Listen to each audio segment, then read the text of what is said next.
BJP द्वारा दिल्ली विधानसभा में लाया जा रहा नो कॉन्फिडेंस मोशन।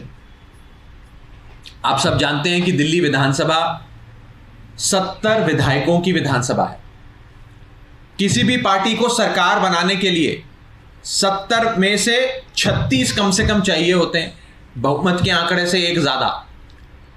जिसके 70 में से 36 विधायक होते हैं उसकी सरकार होती है।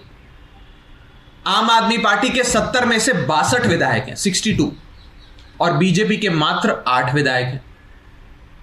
यानी कि आम आदमी पार्टी के पास दिल्ली वालों के प्यार और आशीर्वाद के साथ साथ एक प्रचंड बहुमत है दिल्ली विधानसभा में। 70 में से 62 यानी कि लगभग 90% मेजॉरिटी आम आदमी पार्टी के साथ है, और सदन की 10% सीटें बीजेपी के पास। लेकिन उन 8 सीटों की बदौलत भारतीय जनता पार्टी दिल्ली विधानसभा में नो कॉन्फिडेंस मोशन लाकर केजरीवाल सरकार गिराना चाहती। केजरीवाल सरकार को नो कॉन्फिडेंस मोशन लाकर गिराना चाहती। सरकार गिराने के लिए आपको विधायक चाहिए। विधायक अगर बीजेपी की तरफ हो गए तो सरकार गिर जाती है। आपने देखा कि कैसे महाराष्ट्र से लेकर मध्य प्रदेश तक विधायक बीजेपी ने खरीद लिए, विधायकों को बीजेपी ने तोड़ लिया और उस समय की स्थानीय सरकारों को गिरा दिया। आज वैसे ही बीजेपी दिल्ली में केजरीवाल सरकार गिराने की कोशिश कर रही है। और यह मेरा सीधा आरोप है कि नो कॉन्फिडेंस मोशन लाकर, नो कॉन्फिडेंस मोशन की आड़ में बीजेपी लगातार आम आदमी पार्टी के विधायकों से संपर्क कर रही है, उन्हें डरा रही है, धमका रही है और 2 ऑप्शन दे रही है। Option number 1, Bharatiya Janata party join कर लो, हमारी पार्टी में शामिल हो जाओ, अरविंद केजरीवाल को छोड़ दो। और अगर पहला ऑप्शन नहीं पसंद तो फिर हम दूसरा ऑप्शन लागू कर देंगे। दूसरा ऑप्शन है ईडी सीबीआई पकड़ के आपको जेल में डाल देगी। तो अगर अपनी स्वतंत्रता, लाइफ एंड लिबर्टी, अपनी आजादी प्यारी है तो बीजेपी में आ जाओ, नहीं तो पकड़ के सीबीआई ईडी आप पर कोई भी मुकदमा दर्ज कर मन गढ़ंत आरोप लगाकर आपको जेल में डाल दे। ये 2 ऑप्शन हमारे कई विधायकों के सामने बीजेपी रख रही है और साफ तौर पे कह रही है कि अरविंद केजरीवाल का दामन छोड़ो, आम आदमी पार्टी की पीठ में छुरा भोंको और आम आदमी पार्टी को छोड़कर बीजेपी में आओ, ताकि हम इस नो कॉन्फिडेंस मोशन के सहारे अरविंद केजरीवाल की सरकार गिरा दे दिल्ली में। ये भारतीय जनता पार्टी की नापाक कोशिशें दिल्ली में चल रही हैं। ये लोकतंत्र से खिलवाड़ बीजेपी का देश की राजधानी में चल रहा। दिल्ली वालों ने लगातार बीजेपी को नकारा है। पिछले 25 सालों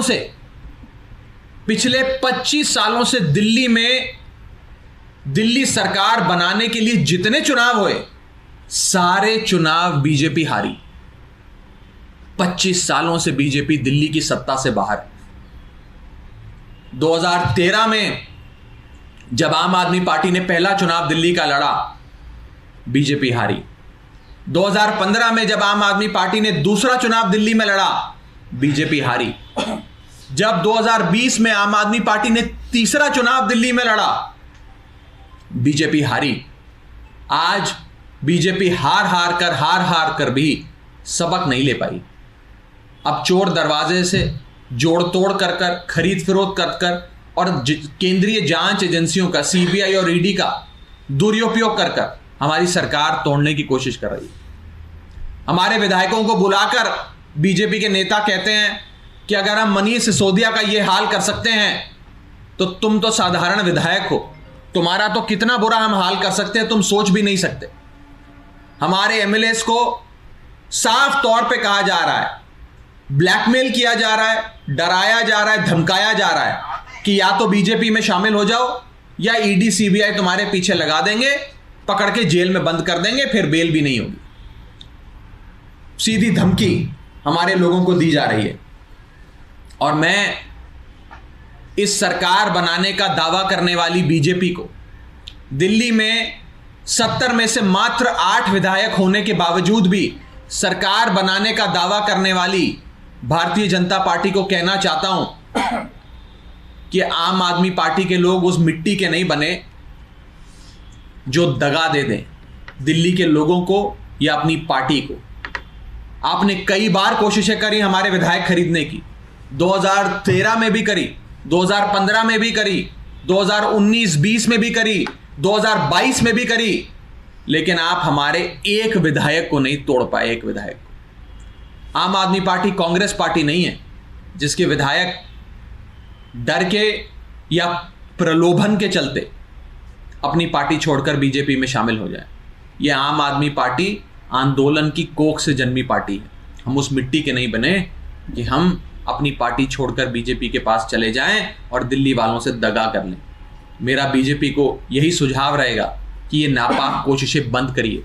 जनता के दिए गए फैसले का, चुनावों में जब जनता अपना मतदान देती है, उस फैसले का अपमान मत करिए, उसकी कद्र करिए और जनता के फैसले को स्वीकार करना सीखिए।